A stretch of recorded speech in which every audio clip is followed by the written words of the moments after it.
President Bongbong Marcos weighing in on recent goings-on at the Senate.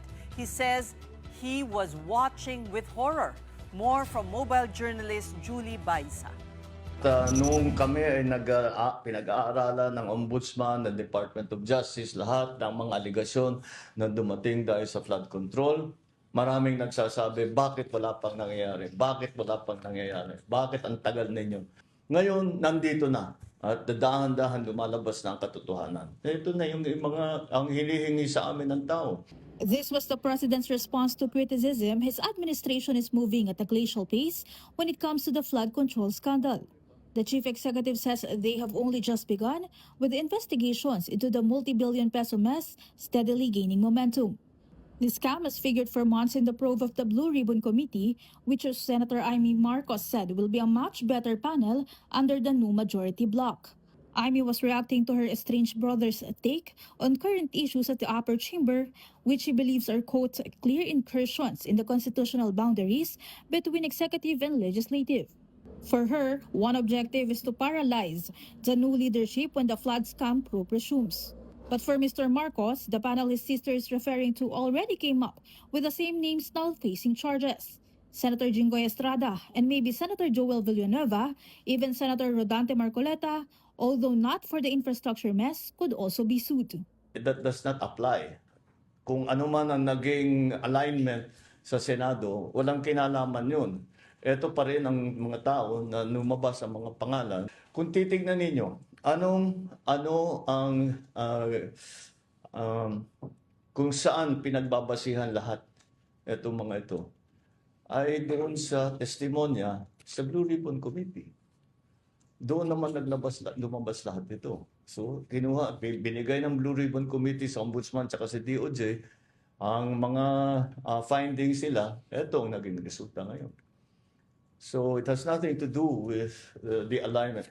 Kung magbago yan, the alignment is different again tomorrow. I'm not saying it will be. But if the alignments are different again in terms of the majority, paano mo sasabihin pag nagbago na naman yan? So, walang kinalaman yung majority, minority sa Senado.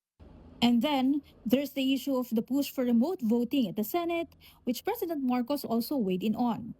It seems to only be applicable to Senator Bato para makaboto si Senator Bato dahil nagtatago siya.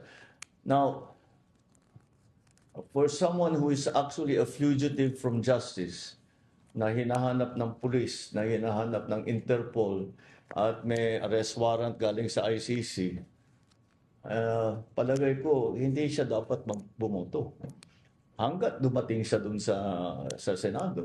For Senator Marcos, this is meddling with legislative business. But the president is not done yet, giving his take on more goings-on in the upper chamber. PBBM is concerned of what the Senate has become as an institution. How concerning is this, sir? Very. I watched with horror that this is the Senate, that the Senate has become this. I look at my other fellow senators. Madalas kaming nagtitinginan ni E.S. Ralph. Sinasabi, ganyan ba tayo nung senador tayo? Meron ba tayong ganyan na ginagawa? Hindi tayo ganyan. Paano nangyari? Tapos, narating pa tayo sa putukan. Tapos, fake pala yung putukan. Tapos, hindi ko maintindihan. Walang nangyayaring kagaya na nung panahon ko sa Senado. Of course, the only basis for comparison that I have is the time that I was in the Senate.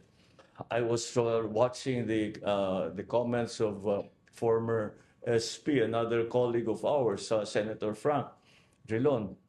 Sabi niya, ano nangyari dito? The Senate is now sheltering fugitives from justice. How did that happen?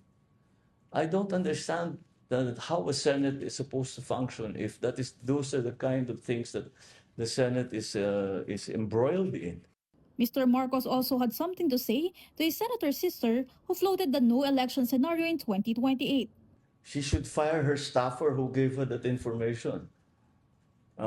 Because, the fake news hurts everyone.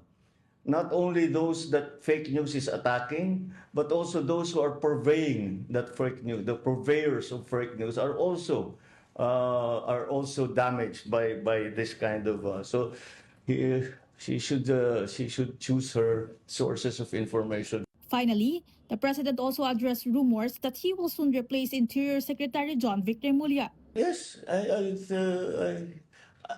don't know why that rumor went around. I think somebody wants his job. Kaya kinakalat na matatanggal na siya para siguro ang inaasahan nila sila ay may ilagay.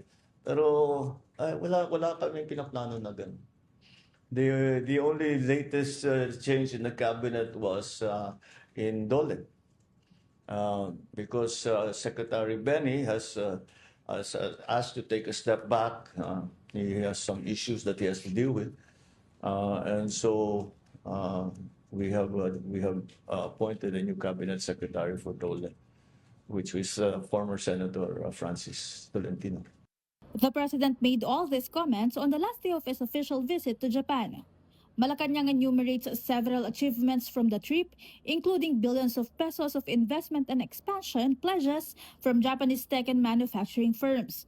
Pivotal agreements such as the deal on the avoidance of double taxation and an elevated security and defense cooperation. Kapatid Mobile Journal Julie Baiza, We're One News.